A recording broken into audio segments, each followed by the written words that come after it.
Hi, everyone, and welcome to our second weekly lecture for the Susquehanna Valley Old Testament class. Today, we're going to be talking about the Deuteronomistic history. Now, there are, of course, a lot of issues that we could talk about here, but time is once again going to limit us to only one. Some of these issues really like the relationship between the Bible and archaeology, the problem of violence in the Bible, the presence of the Canaanites in the land after Joshua's context. All of these would really merit some good, serious discussion. But we're going to have to relegate that discussion to our discussion group. You all have been really wonderfully participatory there so far. And so I once again encourage you to take your questions to that group and present them to your peers and then to engage each other as the week continues. Also, watch out for an email from me either today or tomorrow about this Saturday's coming exegesis session. I hope that you all are already reading Genesis 22 over and over and over again. Remember, this is one of the most important things that you can do when it comes to doing exegesis, so give yourself a lot of time to live with that text. If you have not already started doing so, please begin as soon as possible. To begin with our particular discussion this morning, I first want to talk about a few terms that are going to come up a lot both in this lecture and that come up in the Brueggemann and Linnefelt reading for this week. So first of all, Deuteronomy, right? This one, very familiar. This is the fifth book of the Torah, the last book of the Torah, kind of presented as Moses' final sermon to the people of Israel as they're about to enter the land. So keep that in mind. Deuteronomy, last book of the Torah. Deuteronomic, then, is an adjective that really means related to the book of Deuteronomy. Now, this is, properly speaking, when we say something is Deuteronomic, it's really only referring to Deuteronomy. On the other hand, there is the Deuteronomistic history. Say that again.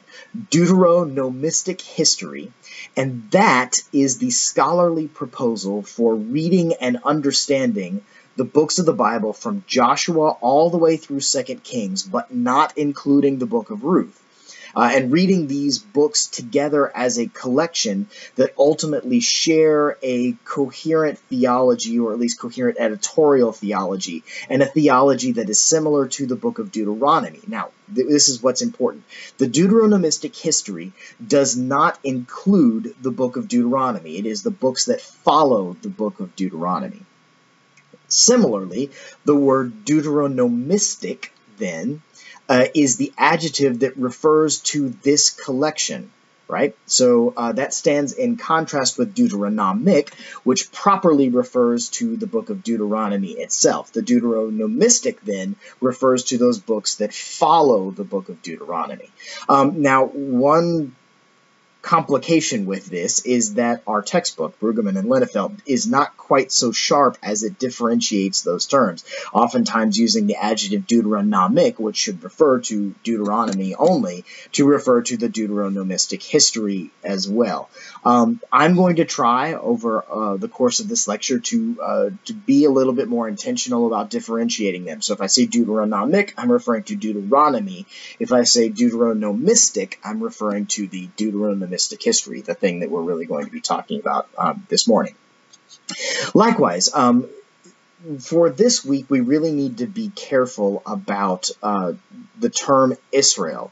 Now, oftentimes, Israel refers to all of the descendants of Jacob, that is, all of the tribes that come out, and the two nations that really come to claim that title. For this lecture today, Israel is really going to refer to the northern kingdom, or the kingdom that comes about following the split of the monarchy after the reign of Solomon. The split that happens under the reign of Jeroboam.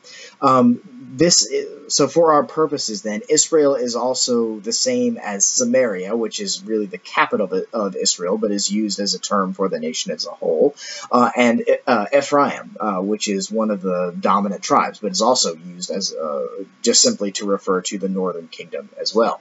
This stands in contrast with Judah, which is the southern kingdom, which has its capital in Jerusalem. So Judah and Jerusalem really are oftentimes referred to the same thing. Jerusalem sometimes just means the city, but oftentimes it really means the kingdom of Judah as a whole. And this, of course, is the kingdom that continues to be ruled by the house of David following the split of the monarchy. So I'm going to try and do my best to keep those terms separate so that when I refer to Israel this morning, I'm going to be referring to the northern kingdom, and when I refer to Judah, I'm going to be referring to the southern kingdom. Okay, so those are our terms that we need to have straight for this morning.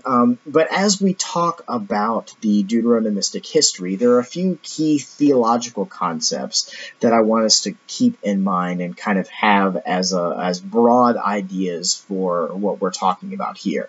And the way I like to kind of summarize these theological themes is that I call them the 3 ones. They are that there is one God, one place of proper worship or sacrifice, and one people. So let's unpack those a little bit. So one God. This is the... let me back away for just a second and say that these are themes that come from Deuteronomy itself and that we then see as interests in the Deuteronomistic history. So if we go to Deuteronomy, we can kind of find where in the legal material these are themes that pop up over and over again, that then in the narratives of the Deuteronomistic history and in the editorials of the Deuteronomistic history, we see as prominent ideas running throughout that section of the Bible. So when we come to one God, this is one of the really, really strong themes of the Deuteronomy. And the Deuteronomistic history then emphasizes this by seeing worship of Israel's God as the one true God the one who's only to be worshipped in Israel and Judah. That is, any worship of any other God is a very, very strong violation of what the Deuteronomistic historian thinks should be happening in the nations. Related to this is the idea that there really is, at least following the establishment of the Jerusalem temple, only one place where sacrifice is really to be made. So as a consequence of this, other rival temples are viewed with suspicion is really not strong enough a word. They're really viewed as being illegitimate. So in the northern kingdom, for example, the temples that are built in Bethel and Dan that are described in 1 Kings 12, they're being built there by Jeroboam for the express purpose that folks in the northern kingdom not have to go to Jerusalem to fulfill religious duties. And this is regarded by the Deuteronomistic historian as a huge, huge problem and something that is really unacceptable. So our final one, the one people, is my way of kind of summarizing that the narrative's attention is on those that are in positions of power, but there's a strong undercurrent there of justice that flows throughout that narrative. And there's a concern that those who are in power, kings, judges, whoever they are, that they be bound themselves by the just adherence to the law, particularly as it concerns the well-being of society's most vulnerable. So when the judges are getting out of hand, the sons of Eli, the sons of Samuel, when they're not following through with the proper maintenance of justice, and they're causing these miscarriages of justice primarily to impact those who are kind of at the edges and the most vulnerable. This is a huge problem from the Deuteronomistic historian, and it takes its cues from the legal material in the book of Deuteronomy. Likewise, when we get to the period of the monarchy, it is understood that the power of the king is not unlimited, because ultimately the king is God's servant and has obligations to God's people, particularly in the realms of justice and righteousness. So if these are the theological themes that undergird much of this narrative, it's also true that the actual content of the narrative itself generally concerns itself with Israel and Judah's internal and external relationships. That is to say, that the Bible here spends a good deal of time talking about how Israel governed itself and got along with its neighbors. For much of this period, this then means a focus on the rise and the fall of the monarchy, which is going to be our discussion for the rest of this lecture. So when it comes to the monarchy, there are two biblical quotes that I want to read you that I think summarize in many ways quite nicely what we're dealing with here. The first quote: "In those days there was no king, and the people did just as they pleased." Now the second one: "Omri did what was evil in the sight of the Lord. He did more evil than all who were before him." Okay, so these two statements, both taken from various places in the Deuteronomistic history, in a lot of ways sum up some of the views of the Deuteronomistic editor, the Deuteronomistic historian. So beginning in the book of Judges and running all the way through the book, through the end of 2 Kings, although again, not including the book of Ruth, that's something different. This section of the Bible, the Deuteronomistic history, is concerned largely with the workings and the failings of the monarchy. Monarchy, then, in ancient Israel and Judah, is something with which the Deuteronomistic history has a kind of complicated relationship. So we're going to try and unpack some of the positives and negatives of kingship in ancient Israel and Judah. So let's start with the positives. To begin with, we need to ask the question of why it was that ancient Israel and ancient Judah wanted a king to begin with. And a clue to this is really found in the text where Israel demands that Samuel give them a king. This is 1 Samuel chapter 8. And in particular, verse 5 is very telling. There, the people say to Samuel, "Appoint for us a king." As the NRSV says, "Appoint for us then a king to govern us, like the other nations." And it's this last little clause in there, the "like the other nations," that's really quite telling, because it assumes a particular ideology and a particular and some events that are going on in the geopolitical environment in which it was made. So let's back away and talk a little bit about the ideology. We have to ask ourselves a question here. What was a king in the ancient Near Eastern world? The ancient Near East being the part of the world that we're talking about when we're talking about the biblical history. So the ancient Levant, Egypt, ancient Mesopotamia, all the way up through modern-day Iran and Turkey. That's the ancient Near East. And within this ancient Near Eastern world, there are a lot of kings. But king doesn't necessarily function the same way that we think of when we think of our word king, because our word is very heavily laden with a lot of medieval and feudal baggage, and there's some things about that don't necessarily translate. Some things do, however, like the idea that the king is responsible for military and bureaucratic duties, that the king is the head of both of those kind of branches of government. Now, these are very, very important ideas in the ancient world, and they certainly translate to the kings that we see in the ancient Near East. But one way in which this doesn't, in which our word king doesn't translate so well, is the vital religious role that ancient Near Eastern kings played in their cultures. When we take a look at royal inscriptions and the texts from Israel's neighbors that we find, the ones that we find having been left all throughout the ancient Near East, we see that kings understood themselves to play a very vital religious role, and that they understood themselves to have a very special relationship with the national deity.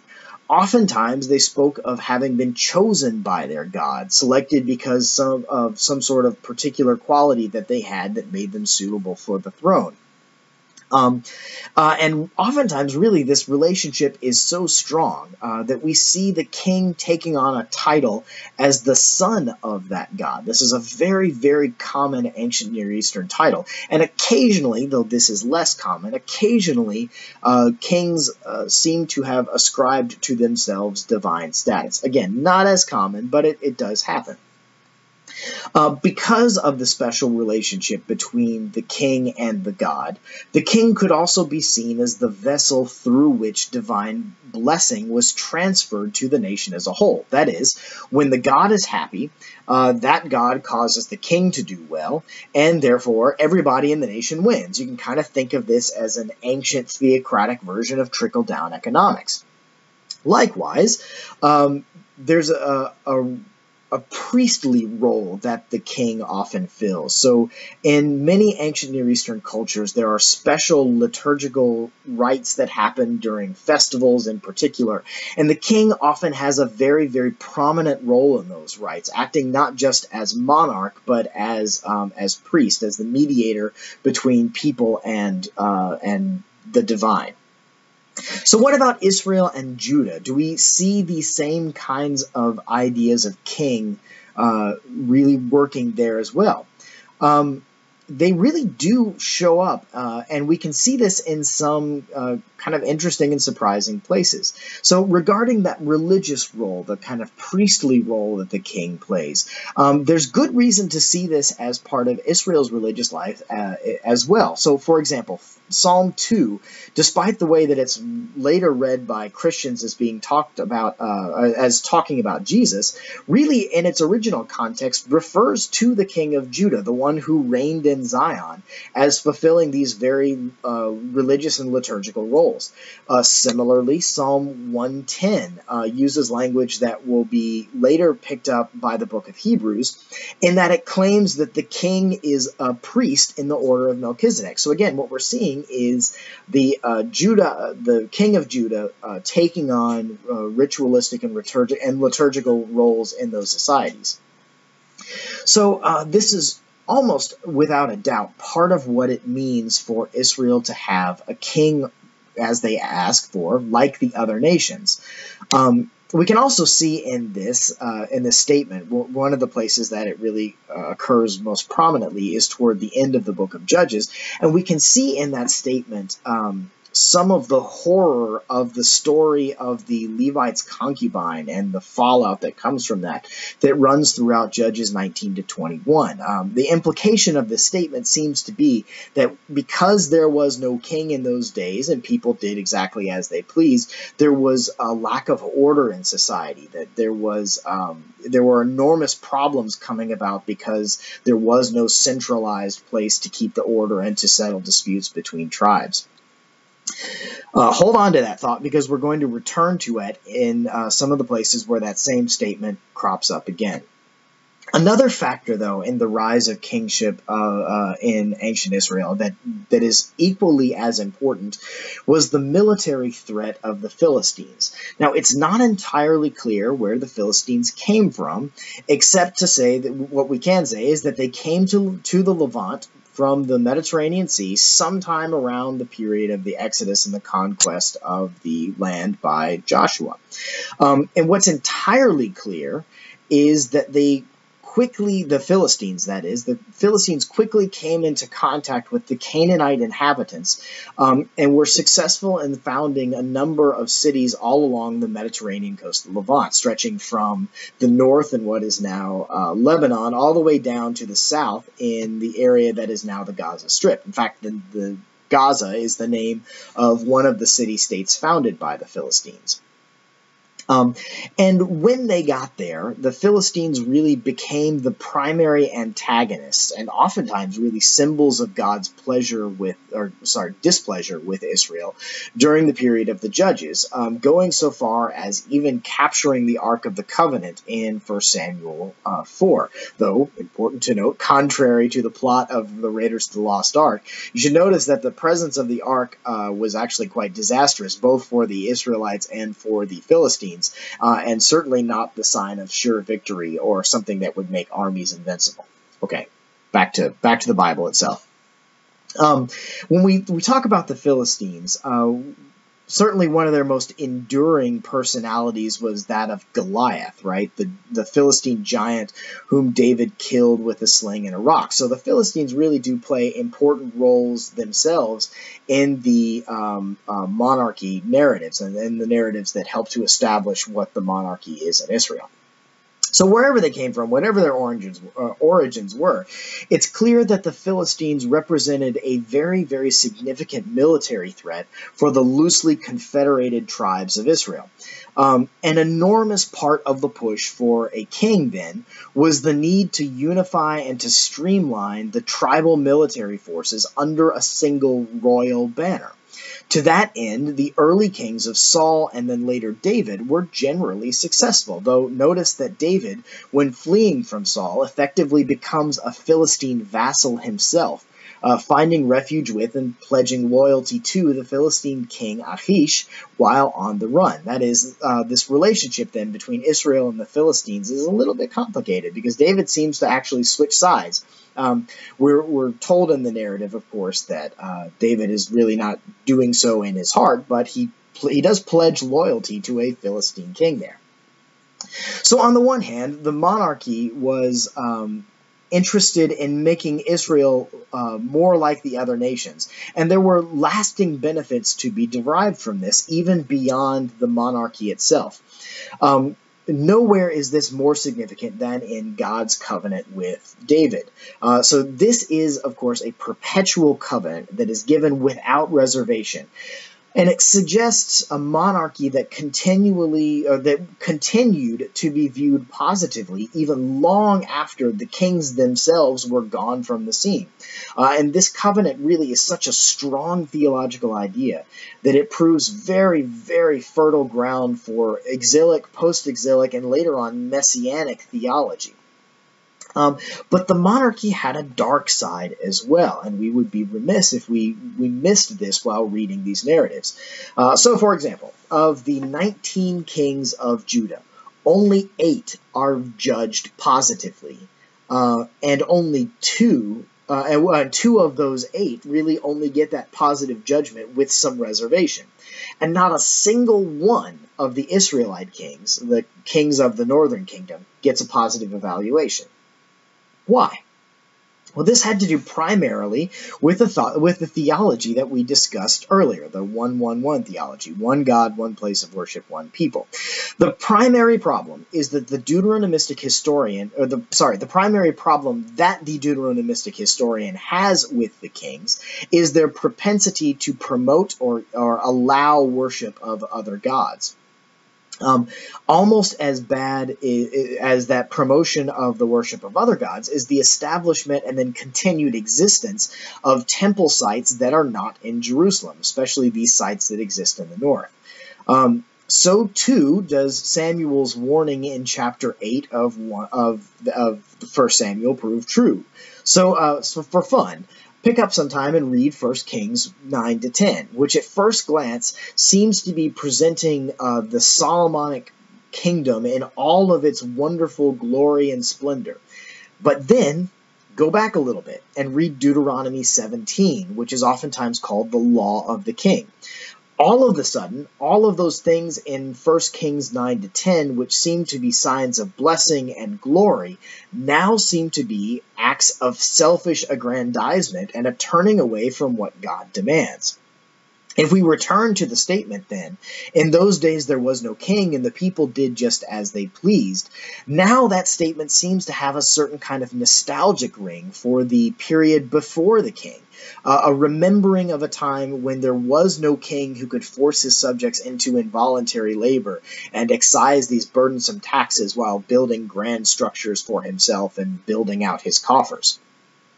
In the end, then, we are left with a certain amount of ambivalence about the monarchy. There can be no doubt that at certain times it is seen as a great blessing.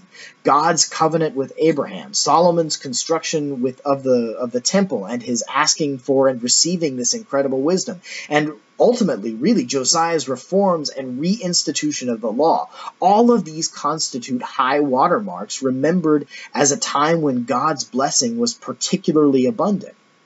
But these must be held together with David's propensity towards violence against those who got in his way, Solomon's pursuit of earthly glory that leads directly to the succession of the northern tribes. Even Josiah, who is remembered by the Deuteronomistic historian as Judah's greatest king, sees his reforms come to a sudden and shocking end with his surprising death in Megiddo. So this really is the great conundrum of the period of the monarchy. It is remembered as the period of greatest independence, when Israel and Judah were often, though not always, but often free of imperial domination from those forces that in Egypt and Assyria and later on Babylon that would be would threaten them. The monarchy also becomes the source of much fruitful theological reflection and serves as the wellspring for the hope of the people in the exile and well beyond the exile. But it's also remembered as a time when Israel and Judah turned away from its own God to serve other nations and other gods.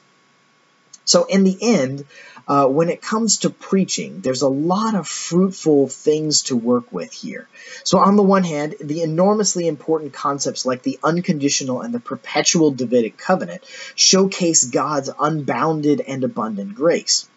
At the same time, the Deuteronomistic historian is under no illusions about the way that humans often respond to that grace by turning away from the one that offers it. In a nutshell, this is our story as human beings, one that we live out every Sunday morning. We approach God in the knowledge that we have sinned. Then we listen to God's word, trusting that we will find in it the words of encouragement and how we might fulfill our lives most faithfully. We're then sent out in the world to live out that calling. We kind of reenact what goes on with the Josianic reforms on a week-in and week-out basis. Yet as we are sent out, we will encounter the other gods that will lay claim to our lives, and oftentimes we give in to them, forsaking the God whose claim should be complete. So again, we will find ourselves in need of humbling confession and in need of the kind of tearing of the cloth that we find in Josiah when he discovers the law. What's remarkable is that this story of God's people is not one that ultimately dwells on human markers of success. Rather, it finds its greatest moments in times of humble contrition, exalting not the might of David's armies or the abundance of Solomon's coffers, but exalting rather the former's contrition before God after his sin, and the latter's humble heart that seeks wisdom so that he might better serve God's people. It remembers as its greatest moment Josiah's discovery of the law, the way he tears his clothes in terrible mourning, and his proclamation of that law to the nation. At their best, they oftentimes really are not at their best, but when they are at their best, the kings of Israel and Judah pointed not to themselves, but to their God. And therein, I think, lies good news and hope for God's people. Well, that's all the time we've got for this week. Remember, we're going to be doing Genesis 22 this Saturday, so keep up with the reading for that, and look for that email from me sometime today or tomorrow that will talk a little bit more about that assignment. Stay tuned with the discussion groups. They really have been wonderful thus far, and I look forward to all the things that you'll say there this week. Thanks again.